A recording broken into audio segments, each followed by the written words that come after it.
Well, hey, welcome everybody to another art stream or animation stream or stream of consciousness. I'm Nathan Bonner. I'm the creator of Endavo and a few other things, artist of the Tales of the Big Muddy Monster, Seamus Stone, animator, director on Dope Bunny and Clive, and I also, in my day job, am the co-chair of the SalukiCon committee, which is beginning load in tomorrow, so fun times to be had there. It's going to be an amazing year at SalukiCon. If you're in the Carbondale area, be sure to stop by. So, what are we doing today? Well, today we have 2 scenes left. I have 2 scenes left. You're just along for the ride. And so I'm going to take you through the process here. And believe I've fixed the problem, or now you'll be able to see my amazing file architecture as I pull in resources into Moho. I'm using Moho 14 right here. I've already got a new file. It's set for 920 by 1080.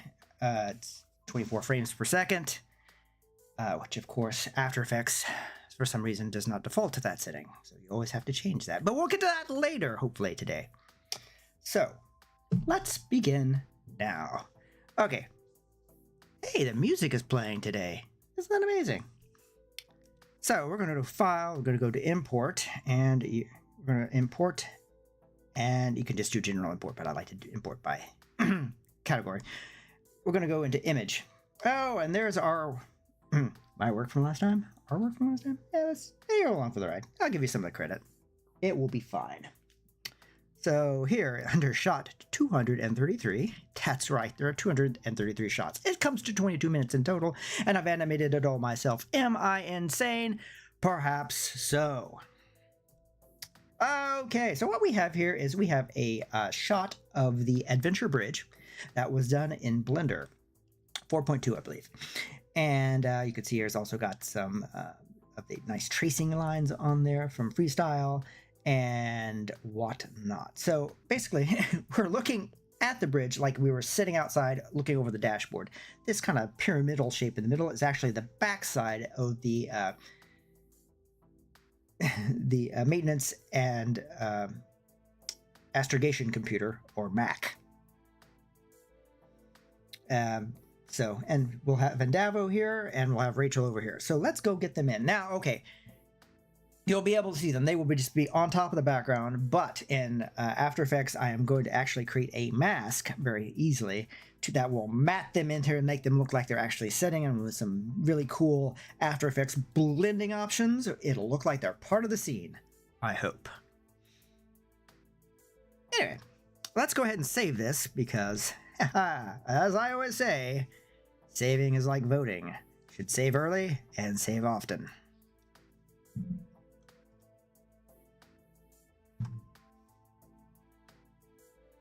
Okay, so now we have that done. Let's go and grab. Before we get we have some dialogue here. Wow, so we're going to bring in some audio files here. Okay, you'll see there are 2 MP3 here. One for Endavo and one for the computer Mac. Local voice actors were used. They're all amazing and grand people, and I'm really honored that they wanted to take place in my meager production. So I'm checking the script right now. Okay, so Endavo shall speak first, but we'll be fading in from black. So instead of starting at the first second, we're going to start on the second with Endavo. So we're going to pop him down here.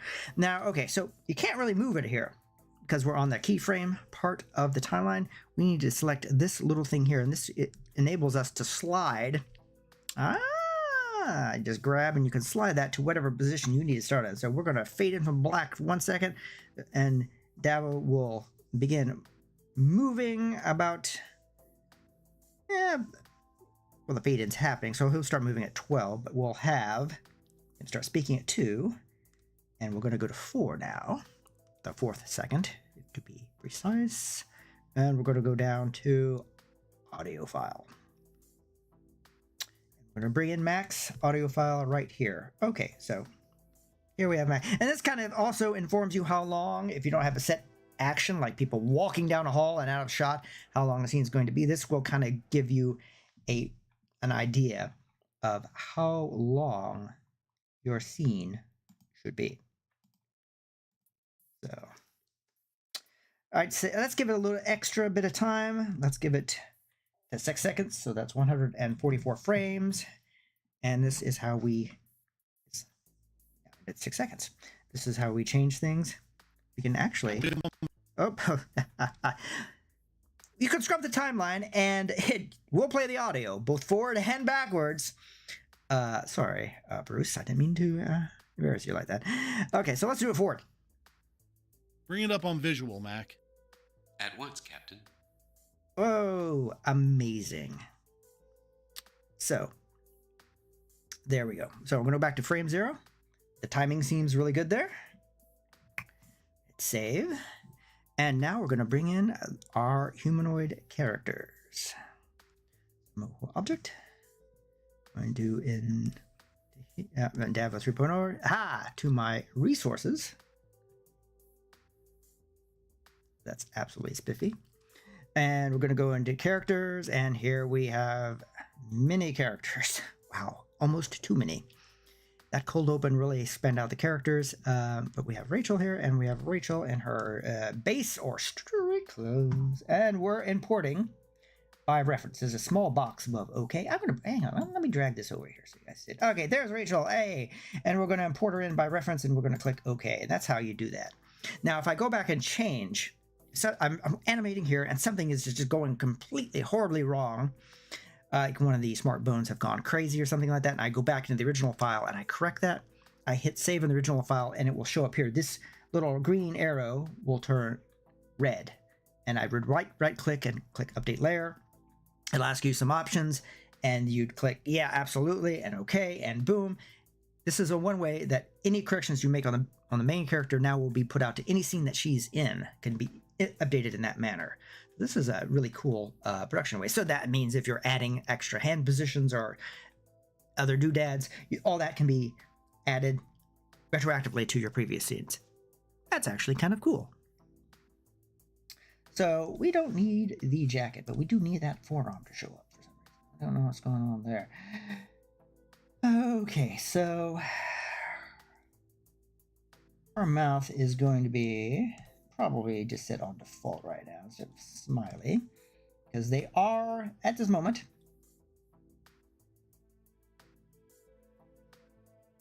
being menaced, or a mysterious ship approaching. So okay, so what I'm going to do is I'm going to move her on the z-axis. So you hold down your alt key and then you can move your up and down. This is how you move it on the z-axis. Toward the camera and away from the camera. So we're going to move her toward the camera a little bit more. Not too much. Whoop. She's got to kind of fit into here. Her height puts her right about there. Bam. All right, there she is. Let's go back to our keyframe section. We're done positioning the various audio files. Alrighty then. And just to sell us that it's in 3D a bit, we're going to give her just a little bit of a body turn. That's going to make her face outward. Okay, I want to leave her mouth position and eye positions and starting positions right there for now. Okay. And now to the... Now you may see that, oh, what happened? She went back to normal. Yes, because I didn't do that on the first level, on the first frame. Any animation that you do is always going to revert back to the default setting on the frame 0. I should have been on frame 1. I'm going to alter her a little bit. So we're going to make some keyframes. Right, I have the freeze keyframe option on so that whenever I move, auto freeze keyframe, any of these bones, it might automatically makes keyframes for every bone. This keeps from bones from sliding when they're not supposed to slide. Everything's kind of locked in position. So you should always do your major movements and then go back after you've made your major movements to make the more secondary movements in this process. So we're going to turn her head back this way a little bit. Okay, now we're going to leave that there for now. We're going to go back to frame 0. See, she reverted back, but we still have our keyframes here, so she'll pop right where she needs to be when the action begins. The talking begins. Not much action going on here. More action than the scene I did the other night. There's some walking going on there. There's going to be some talking. This is going to be a fairly quick one. for better or worse. Okay, we're bringing in Davo, not in a space armor, by reference, and we're gonna get rid of that jacket. Just hide that jacket. We're not deleting it, we're just hiding it. That's all we're doing. Those little eyes mean it's visible.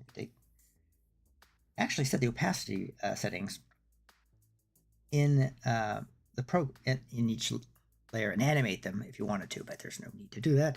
Here, we'll just hide it. So, okay. We're moving forward. And you can see here that his sleeves are there. It's just that they don't want to show up for some reason. And Davo is indeed just a little bit taller than Rachel. Just slightly. Okay. All right, we're going to leave him right there. Okay. So, let's get Rachel's starting position ready to go. Okay, keeping in mind that they're going to be fading from black.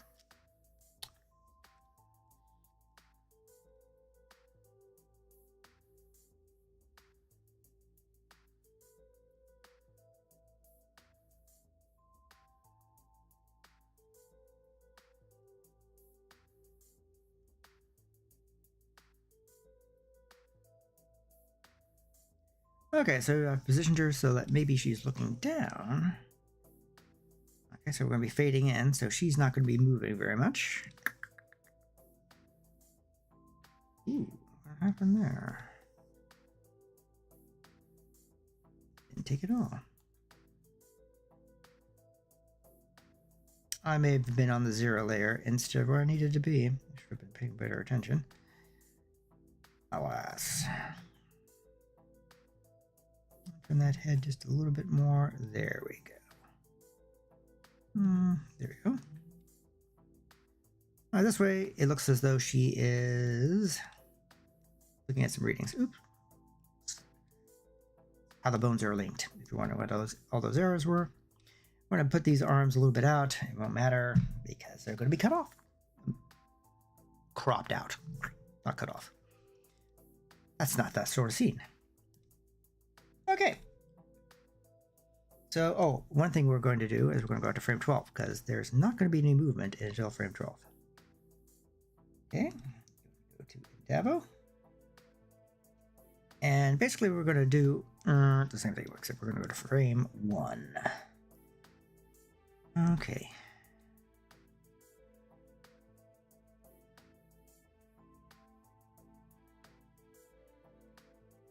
Head down.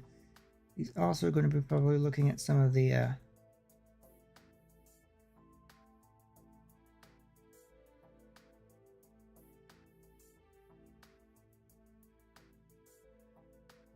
he's going to be also looking at some of the panels off to the side. There's panels everywhere, and they've all got graphics on them, painstakingly placed in Blender. Some of them are animated, but more on that later. So we're going to go out to frame 12 because nothing's happening until then. So, all right. Usually what I like to do is I like to do the first character who's speaking first. In that case, that is the captain. And Max speaking second, but he's a box and has no animation in this point. So he's also in the foreground. It does look like it's huge, but he's not. It's just he's closer to the camera than they are. Oh well. So let's go down to here. Let's kind of do something maybe a little bit on the subtler side.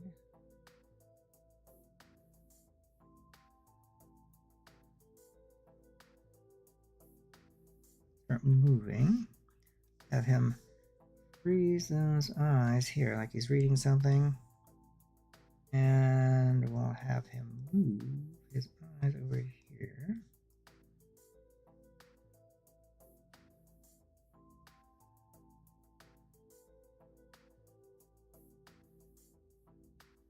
And I will go into speaking position.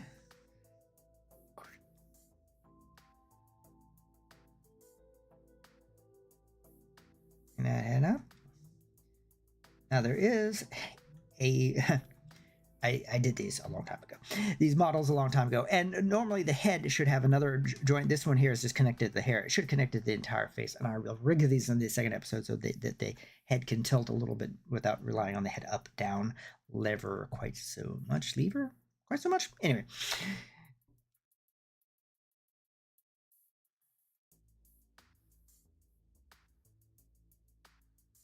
Bring it up on visual, Mac.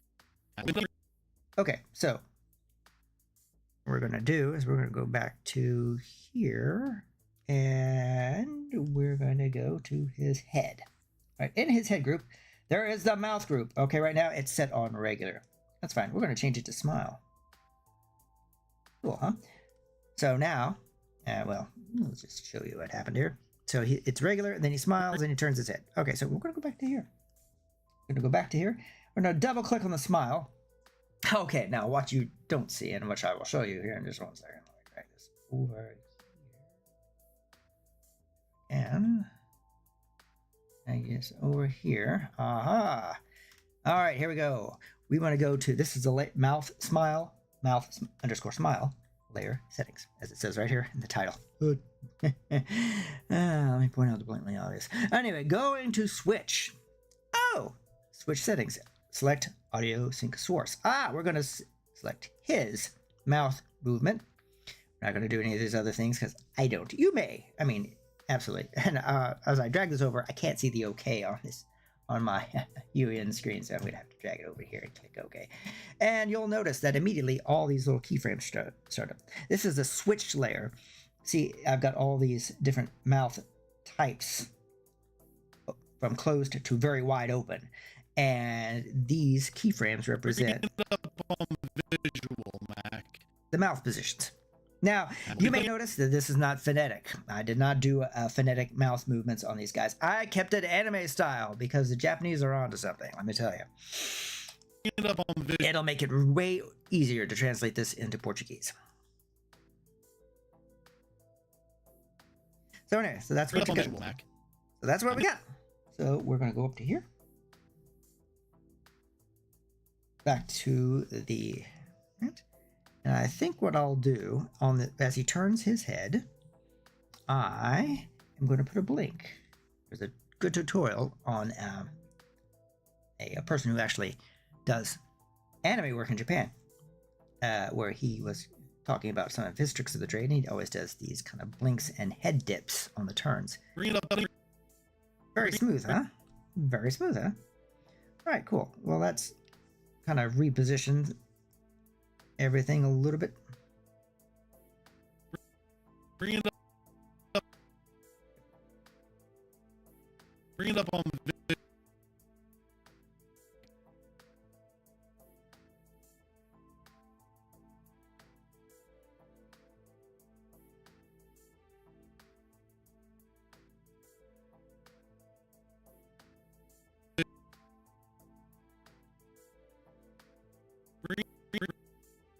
So there we go.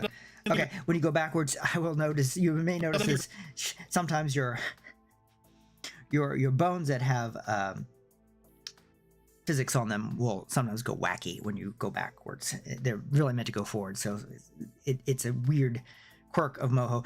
Don't worry, they're not out of control. They'll do exactly what they're supposed to do, but you have to start from the beginning. Bring it up on visual, Mac. There you go.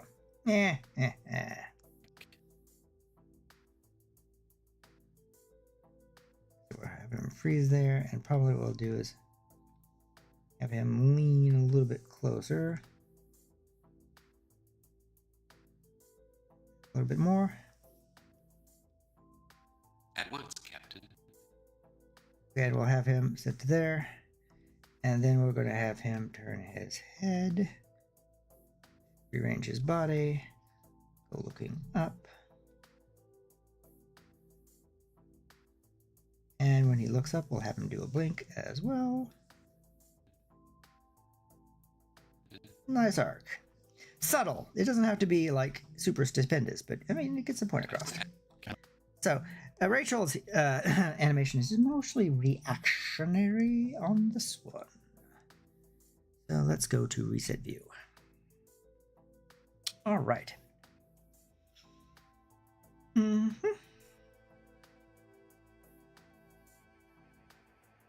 So on her, she will be turning her head ever so slightly. And let's get a little bit closer again. Make sure I'm grabbing the right bone. Always important. Okay, so we're grabbing the smart bone for the eye. We're moving it over to the left. We're arranging these. These are all pre-programmed in what they call actions, which I've said before is programming for dummies. You want a certain action to be pre-programmed. You kind of basically, it opens up another timeline, and you can program what happens when this goes up. Certain things will happen in the model. And that's just how it goes. And then they can actually work well together or not work well together. You just have to kind of experiment things around. And Moho is pretty intuitive when it comes to smart bones and how they work together. So kudos to them on that programming bit there, because they really did a great job. Nice work, lads. Okay, there we go.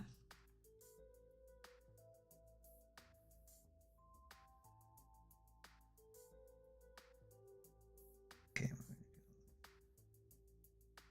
Like maybe she's reading a bit.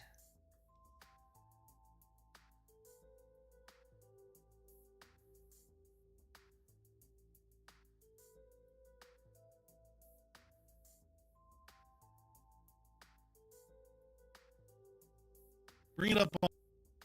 Okay, we'll have her sit to the stop right there. When Endava starts talking, she will probably turn her head.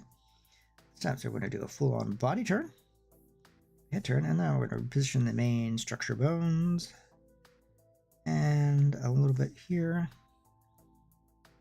Eyes up, eyes over.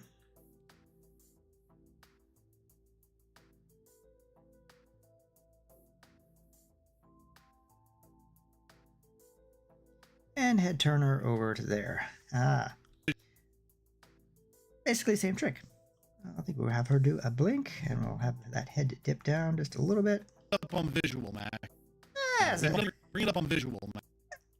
Okay, that guy was right. That's a really nice effect. Mac.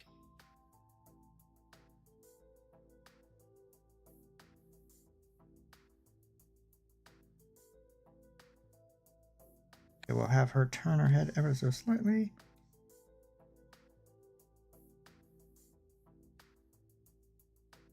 Look at Mac.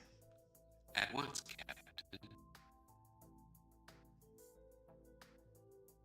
Remove these keyframes right here just by selecting them and grab them. Mac. A little bit of a head turn going on there where there shouldn't be. So grab it ever so slightly. Mac. There we go. At once, Captain. And then she will also head turn to center. Raise up.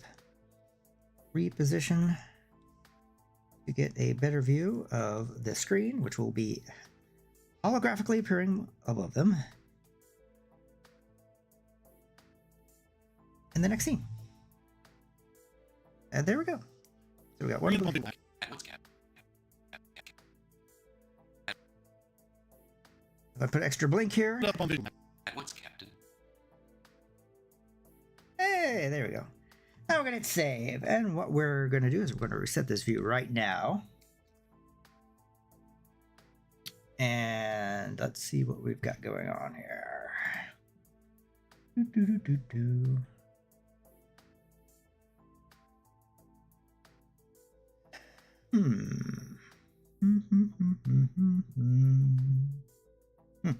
Okay, so what we're going to do is we are going to select the bottom vector layer, which has nothing in it. And we're just going to do a bit of a playtest here without all the bones in the way, just to see how everything looks. Bring it up on visual, Mac. At once, Captain. Bring it up on visual, Mac. At once, Captain. Okay, there's some wacky vibration going on in his hair. You may have noticed that. Well, I noticed that, and I don't like it. So let's take a look and see what his hair settings are. And then we fixed that last time. Or I fixed it and everyone observed me fixing it. But maybe... Oh. Oh. Right on. There we go.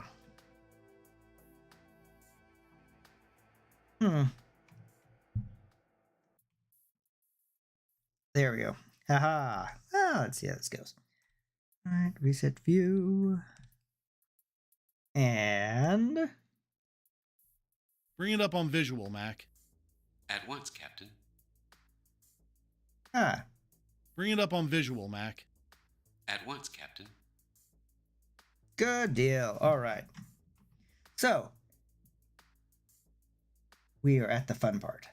So we hide our background and we hide Davo. 0.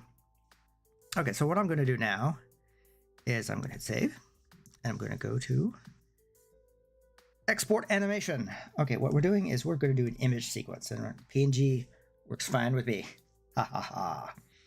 So now we're going to choose the folder that it's going to, and it is trying to go into the resource folder. That's not it.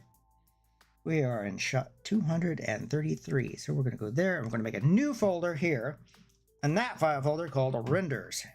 Oh, I know. Insanely original. I'm going to hit that, and we're going to hit select, and bam. And we're also going to change the file name to _R for Rachel. Click OK. And that is rendering out.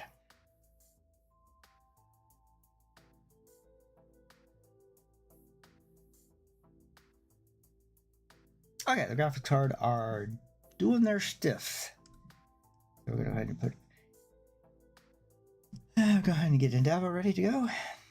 See, actually, what I had done, the reason why I had to change the hair file, is I had uploaded the previous version of him. I have a 24 version from 2024, which I should have uploaded. So I didn't. This is a previous version, but since he's pretty well straight on, you can't hardly tell the difference. I could tell the difference in the body turns because I'd reworked the body turns, because in his jacket collar it was all funky and well, it's driving me nuts. So I changed it. It was much better.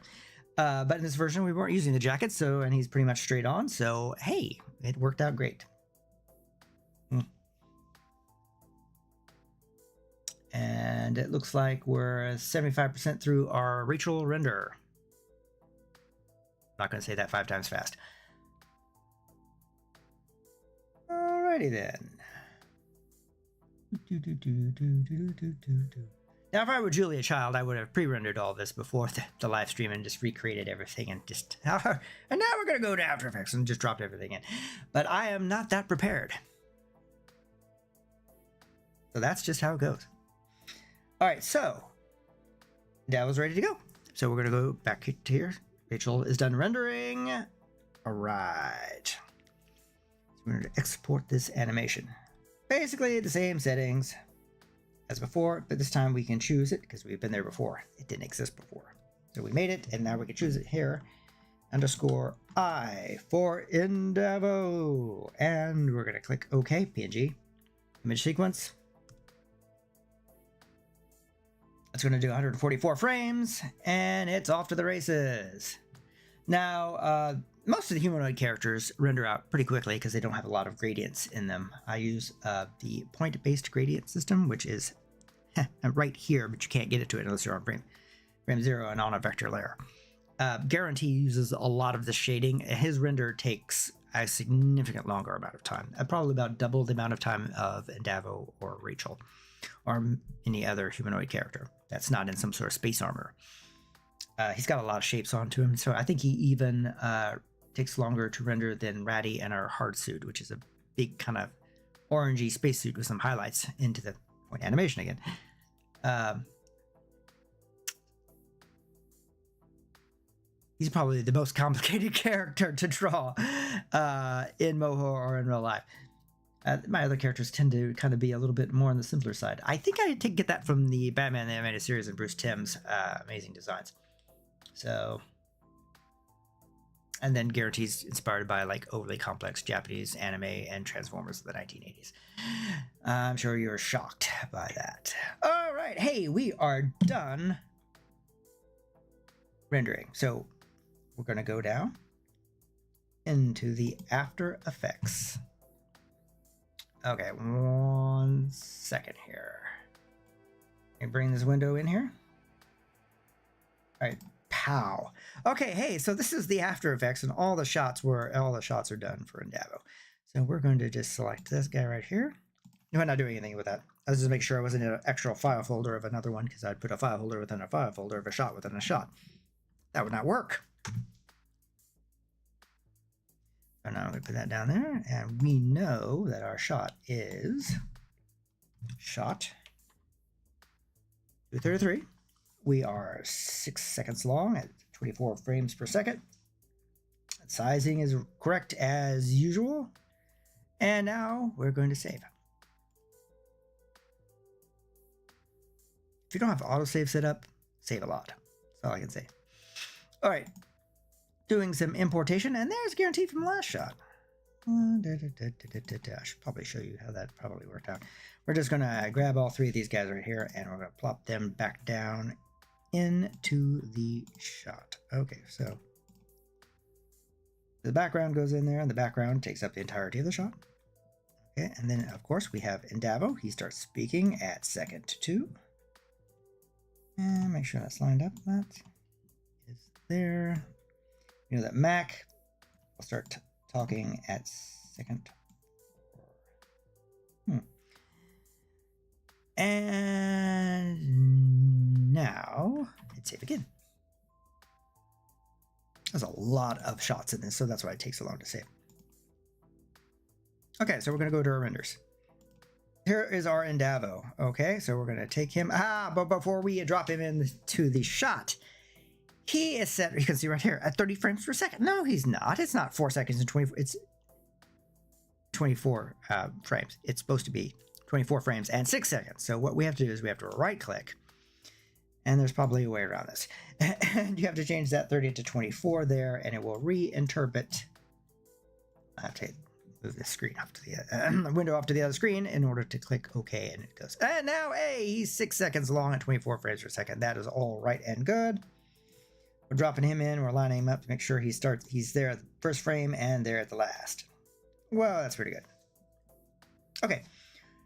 But you're saying, wait, he's still in the over the shot. So how are we going to fix that? Well, what we're going to do is temporarily, just so I can see the lines behind him, I'm going to take the opacity down to 72%. I can kind of see through him now. I'm going to get this pen tool, handy dandy pen tool. Click right here at the end of the counter, or the end of the dashboard, and go up to Mac, then up to here. And he doesn't have a lot of range of movement, so I can be kind of like this. It's fine. Bam! Oh, and that's how you create a mask. He is cropped out of the shot and where he needs to be. We're going to change that opacity back up to. Now, you can animate these points so they'd move around. If, like, I had animated the bridge and he needed to be behind it, I could animate that so that it would be great. Now, I'm going to show you one of the cool things. Okay, this is the shot from my first art stream of the pulse-pounding excitement of our heroes walking out. And so you can see they've got highlights, and there's this gradient shadowed here, so they're kind of more matted in with all sorts of effects and everything. And this is all great and good, but what we need is this white solid, because it's already kind of set up for the ship lighting. Instead of recreating each time separately, I tend to do a lot of copy and pasting like this. So I'm going to paste that in. Oh, look at that already. But it kind of feels like it. He still doesn't look like he's part of this scene, so we're going to try and make him be part of this scene. So what I'm going to go do down to his previous layer and the previous shot, and I'm going to go down to inner shadow and gradient layer. Now these has certain settings in order to show. They're on wide hard light mode. The angle is 84, opacity is 100, the distance is 9, and the size is 4. Multiply on the gradient 70%. It's a simple gradient, and the angles 238. So instead of recreating all of these each time, I just basically take and copy, and then I go into the new layer and I hit Paste. Oh, and already, boom, there you go. It's preset. Now, you could also edit each one of these. Like this inner shadow is actually how we get this white line here. Not really an inner shadow at this point, but you could also do light sweep as well if you're wanting to get some of the lights coloration on your character. Light sweep works pretty good too. So here we can change the angle to kind of reflect the lighting on the ship a little bit better, and I think that's pretty good. Is a gradient too intense, or is a gradient intense enough? No, I think the gradient is fine.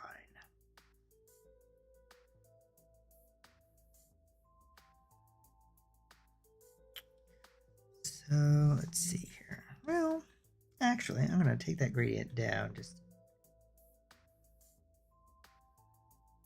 a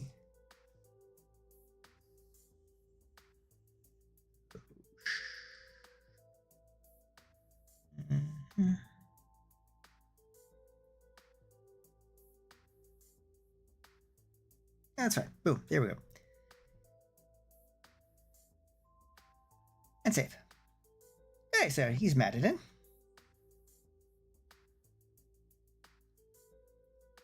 Now, we have to bring Rachel in. So let's bring Rachel in right now. Import. File. Like I said, this is how I do things. Other people may do it better, and probably do it better. Your mileage may vary. I think it's always interesting to see how somebody else lives. I mean, does their work. Okay, so we're doing that whole reinterpret to from 30 to 24 yet again. There we go.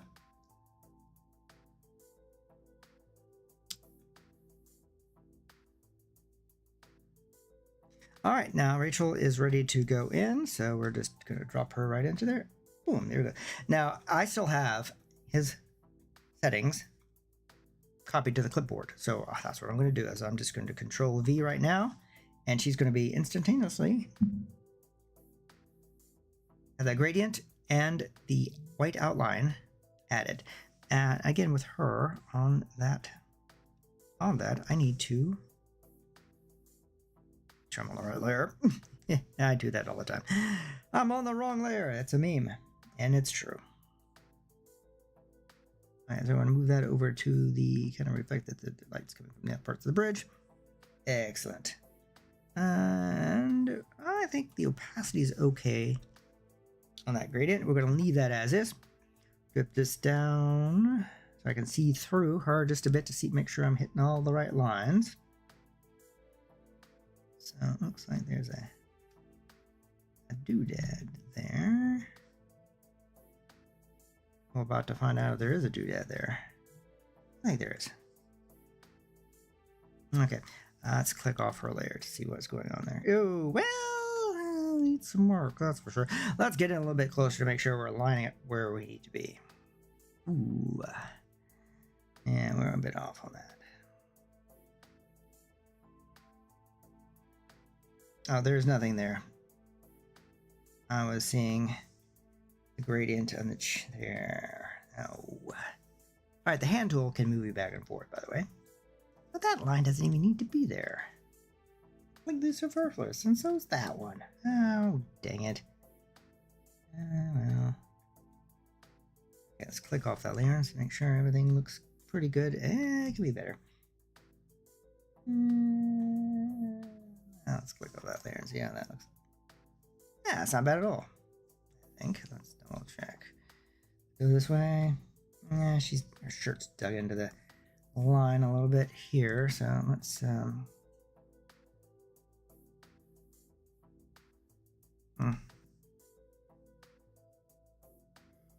was completely the wrong way to go.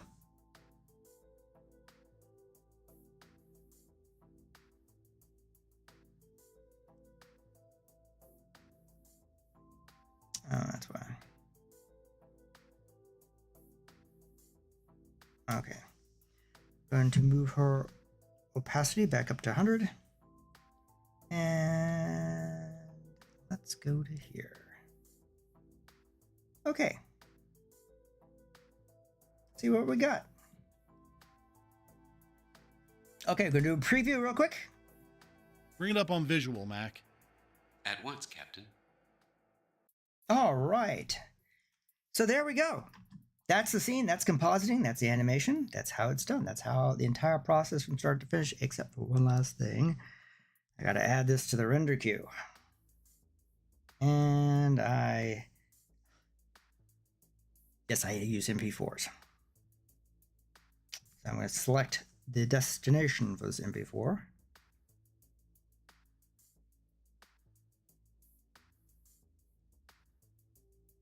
There you go.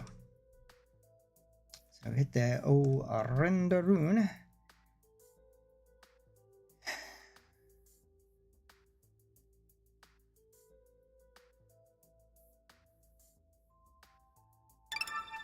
And I know that was shocking, and I apologize. The render complete sound effect jolts awake many a person. So there we go. That's ready to be put into line in Premiere. And there you go. That's the process. That's the whole shebang from start to finish. Now I've got one more scene to do, but unfortunately it is not. You're going to see the tops of their heads. I'm only going to render out probably one PNG for each of them. Kind of just flip off everything but the tops of the backs of their heads visible, and a view screen is going to pop up and it's going to have a spaceship on it. Are all pre-rendered.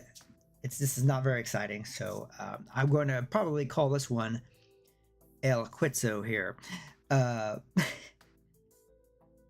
have to watch my parlance there.